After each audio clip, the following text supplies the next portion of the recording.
The last time I updated, Faye's older sister Becca came to visit us with her infant son Caleb. The presence of the child seems to have awakened something in Faye, because her sleep disturbances have become more erratic, and her unusual behavior has intensified. They stayed for almost a week, but left abruptly after a few weird experiences with Faye. Becca seemed to be growing angry with Faye over the course of a few days, although I could never really discern why. One night, when Faye was asleep, Becca and I sat on the couch and talked more about what had been happening. I asked her why she seemed so hostile toward her sister that day. She wouldn't even speak to her. And Becca replied that Faye really has a problem letting things go. If she's mad at someone, she's mad for weeks. If she's hurt for years. She can't forgive, and she can't forget. I asked, "Did you do something to make her mad? Are you two fighting?" Becca denied that they were having any sort of conflict, and said that she was just speaking in general terms, having grown up with Faye. I asked if there was something in the past that made Faye angry, and Becca sharply responded, "Nobody did anything to Faye. Nothing happened to her." At that point, she stood up and went upstairs, claiming she needed to check on Caleb, and closed the door without saying goodnight. Faye is sometimes difficult to handle because she's proud and stubborn, and the strongest person I've ever met. But her sister is like an obsidian wall. You can't get any information out of her. You can't read her poker face. You can't know what she's really thinking. Ever.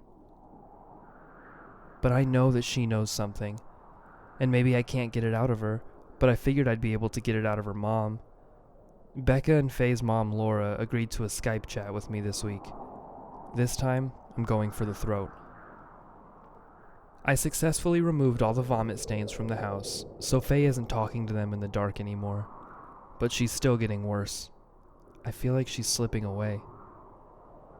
Seeing Faye holding Caleb on the couch with her eyes rolled back in her head and smiling was one of the most disturbing memories I have of this entire ordeal. There's something about Faye and that child that deeply unsettles me, but I've been keeping quiet and trying to make sure that Caleb is safe. I have no reason to believe that Faye would ever hurt another person, except for the one time in college when she punched out a drunk girl at a party for grabbing my ass and saying, "I'd hit it." But as far as animals and kids go, Faye is angelic. The night that Becca stormed off to bed mid-conversation, Faye did something odd. I woke up to her mumbling in the dark, and when I turned on the light, she was standing at the far end of the room, cradling a pillow in her arms and swaying back and forth, half singing a lullaby. The words were unrecognizable, but the melody sounded distantly familiar. I called out to her and asked, "Sweetie, what are you doing?" She replied in a low, grumbling voice, "I always wanted to be a big sister." Her speech was slurred. She sounded drugged. I got up and gently ushered her back to bed and took the pillow away. When I did, she said, "Now I want to be a mommy."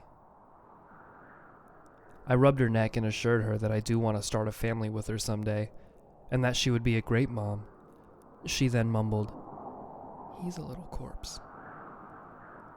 I asked, "What do you mean?" But she never replied. She just started that rhythmic breathing that lets you know your partner is fast asleep. Angela visited our house again the next evening, just after the sun went down. For those of you who don't recall, Angela belongs to a Shoshone tribe in California and is the daughter of a very important tribal elder. She first visited me and Faye when we got back to California and told us that a malevolent spirit called the Hollow One was infatuated with my fiancé. She said that there was a dark cloud over Faye and that could not be easily removed. This time, Angela brought her friend, who's a hypnotist, and they inspected the house and the yard. We told them about the barf stains and Faye's claim that he's in the stains. He gets up at night and walks around in the dark. And then, in private, I told them about baby Caleb's presence and how it has exacerbated Faye's behavior. I also showed them where I found the new dream catcher. Angela said this entity has many names and is known to several different Native American groups. It is older than the Skinwalkers and the progenitor of many evil spirits that inhabit different places near the Rocky Mountains and Southwest. Her friend referred to it as a soul trader that snatches up a person's essence and takes it down into the dark, then enters the remaining body to seek out more victims. I don't know where the dark is, but allegedly, that is where Faye is headed. With too much exposure to this thing, both Faye and I had become tainted by it. This is why we were vomiting dark bile, and the stains still carried remnants of that evil. Angela spoke with Faye for a long time, and concluded that she was still Faye, but on her way to somewhere else. She's making a spiritual journey into a place that she thinks is good and safe, but in reality, she's being coaxed out of this world. Despite what has happened to us, a lot of this whimsical, metaphysical talk is sometimes hard for me to swallow. But the hypnotist session with Faye did a good job of convincing me that there's something here, inside my house, with us, always watching. She put her hand on Faye's forehead and hummed a chant for a while, then covered Faye's eyes with her palm and asked her a few questions. They were things like, "What is your name?" and "Who is your fiancé?" All of Faye's answers were normal. Then the hypnotist hummed some more and lifted her hand. Faye's eyes were rolled back in her head, which only happens when she's in a sleepwalking state. Her mouth was twitching a little bit, and the hypnotist asked, "Who are you?" And she responded, "I am Faye." The important parts of the conversation went a bit like this. "Faye, can you tell us who's in this house?" Faye raised her arms slowly and pointed each person in the room out and said their name, even though she was not looking at them. She knew where everyone was. "Felix, Becca, Angela, you," and she pointed at the wall and said, "Caleb." He was in the other room. The hypnotist asked, "Is there anyone else? What about the man who has been following you?" She shook her head and said, "Right now, he's outside." We all glanced out the window to the tree line where I had first seen the figure walking back and forth in the middle of the night, mimicking Faye's sleepwalking. This time, there was no one there. Angela asked, "What does he say to you? Is he talking to you right now?" Faye replied, "I can't hear him. He's facing the other way." The hypnotist asked, "And what are the dream catchers for? Who makes them?" Faye did not respond. She smiled a little bit. I butted in and said, "Honey, I found your hair wrapped into a dream catcher outside. Did you do that?" She put her finger to her lips and shushed me. Then she put her palm flat against the wall, like she was feeling for a pulse. After a few moments, she said, "He's here." Right when she finished her sentence, Caleb burst into tears. Becca and Angela rushed out of the room to go check on him. The hypnotist and I remained with Faye. The hypnotist finally went for broke and said, "Faye, sweetie, you wrote the number 5 on the window in the other room. You wrote it backwards. Why did you do that? What does it mean? Did you write it for someone outside to see?" In that moment, Faye's eyes rolled forward, and her little green irises finally showed. She immediately looked toward the door that led into the hall and said, No, he's listening now." Then she began hyperventilating and struggled to speak the words, "He'll find out." The last thing she said was, "Felix," my name, in a deep, guttural voice. It wasn't her own. Then the hypnotist pressed her hand against Faye's eyes and spoke a loud command in her native language. I think it was Shoshone, but I'm not actually sure what group she's affiliated with. Faye immediately woke up and seemed very confused about where she was, then started crying and reached out for me. I hurried over and held her in my arms. Her body was so cold it was like she was a corpse. When she was crying, she said, "He wants to kill you. He wants you dead. I saw you in the trees." Angela and the hypnotist? I haven't used her name, by the way, because I don't want you to have to memorize a million names. Hurried around the house, blessing it and burning sage, then also recommended I call in a Catholic priest for Faye's personal comfort, since she is a Catholic. They left after a few words of parting, and Becca seemed really angry and scared at this point. She remained in her room for the rest of the night. I got a call about an hour later from Angela, who told me that she had discussed the situation with the hypnotist, and they believe that Faye is in extreme denial about something. It was in a place in her mind that could not even be accessed by talking to her in her sleep. That's where the number 5 rests, and that's why the entity hasn't found it yet, despite communicating with Faye in her sleep virtually every night. He's drilling her brain like miners digging for gold. And the fun didn't end there. We all went to sleep pretty early that night because of all the drama. But as I've learned on so many other occasions, going to sleep upset usually results in a night terror or some other sleep disturbance for Faye. At about 2 a.m., she leaped out of bed, jolting me awake in the process, and bombed down the hall like there was a fire. She started bashing her fists against the door to the guest room, but didn't utter a single word. Her eyes were shut. I flicked on the light and stood there in the hall for just a second, scared stiff. But when baby Caleb started crying, I snapped out of it and rushed over. I bear hugged my fiancée to try to get her to stop making so much noise, and in return, she tried to bite me.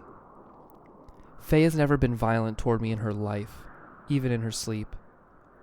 She's always a very passive sleepwalker. Creepy, but passive. This time, she was trying to rip my throat out. She was trying to draw blood. I fended her off and sort of apprehended her, then walked her back to the bedroom. She was basically wearing me like a straitjacket. When I carefully put her back in bed, she whispered, "You'll go up in the trees. He went down in the hole." Becca was understandably furious the next day, but she swallowed her anger and drove Faye down to the Catholic church at the town center. I went to work.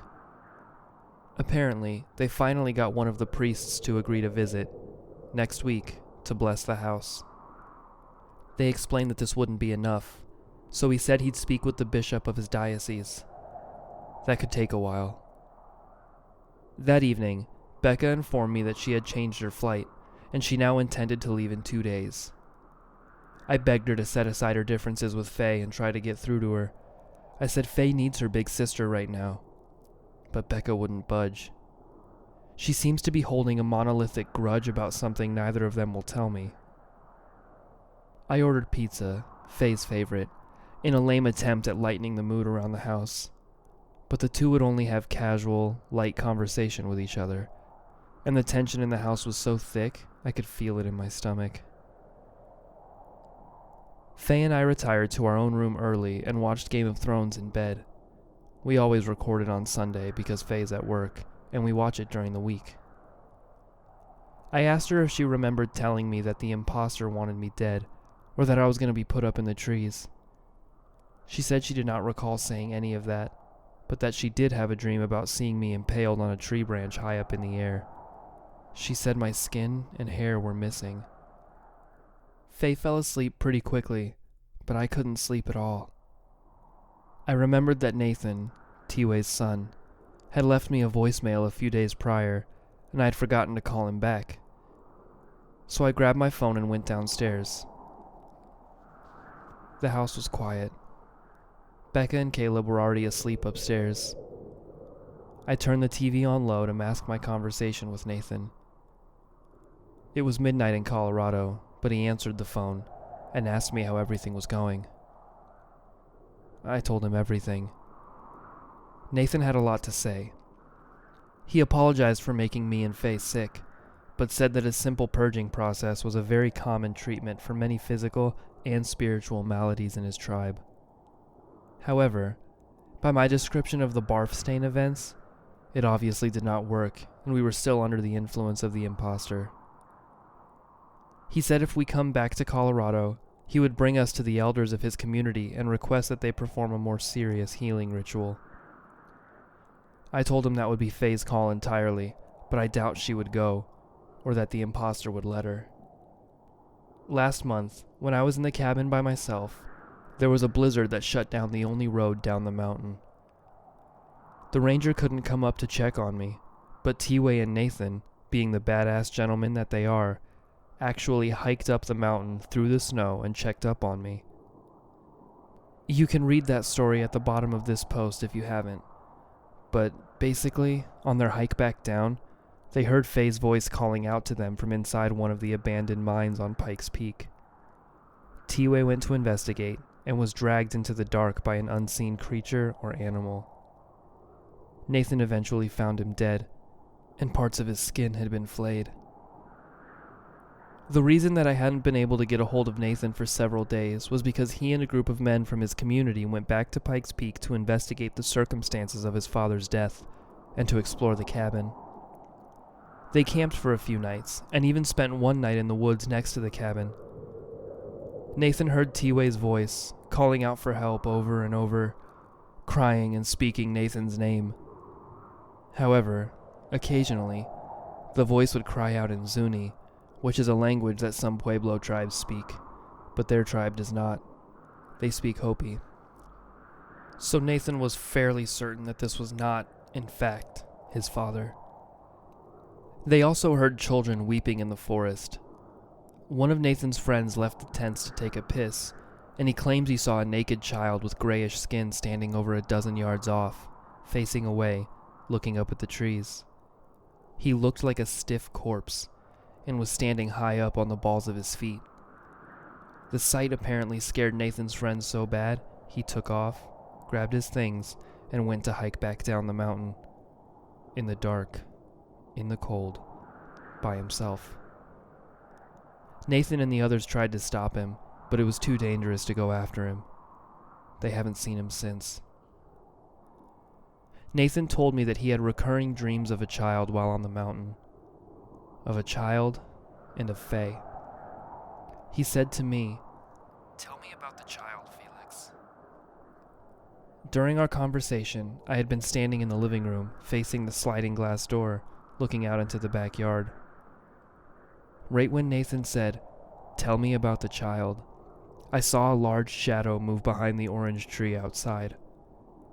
I told Nathan to hold on a second and went to grab the flashlight from the kitchen. When I got there, I almost collapsed in fright. The front door was wide open. From my front door, you can see the tree line across the street. Someone was walking behind the trees. I could see them moving slowly between them. I set down the phone and ran upstairs to wake Faye and Becca, but Faye wasn't in bed. I frantically rushed to Becca's room to see if Faye was with her, but Becca was fast asleep and was really disturbed at my urgency when I woke her up. We turned on the light and she went to grab Caleb, but he wasn't in the little crib Faye had bought for him. He was gone. Becca turned into the Hulk in about 0.5 seconds flat. She started shrieking in rage and terror, screaming, "Where is he? Where is my baby?" over and over. We dashed around the house looking for Faye and Caleb, but couldn't find them, and then I realized she had taken him outside. We ran out there, barefoot, straight to the trees, and came up behind Faye. My fiancée was standing there in her underwear, looking up into the trees. Her arms were outstretched, holding Caleb up in the air, as if offering him to someone above. High up on one of the branches was the dream catcher, the one I had taken down and broken only days earlier. Now it was intact. Becca grabbed Caleb out of Faye's hands and shoved her to the ground, then took the baby back inside. I picked Faye up and rushed her back into the house. Neighbors were starting to come out of their homes to see what all the commotion was. Faye woke up on our way back up the stairs and broke down crying, apologizing to both of us.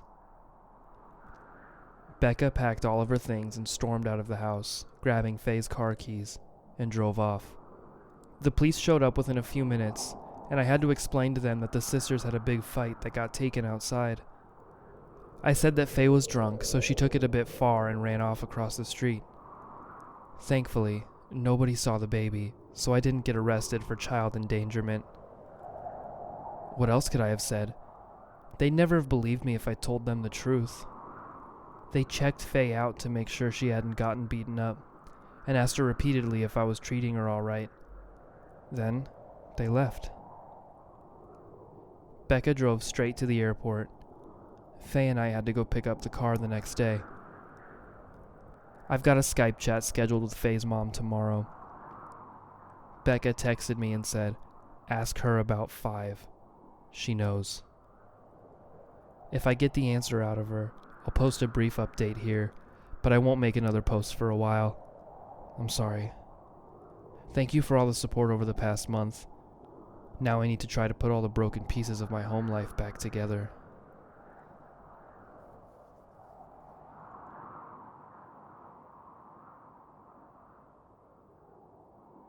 Thank you so much for joining me for another episode of Irrational Fears. Don't forget to follow us on Twitter, Facebook, Instagram, SoundCloud, iTunes, Stitcher, anywhere that you can to get updates on Irrational Fears and the 31 Days of Horror. And I'll see you guys tomorrow so that we can find out together what scares you.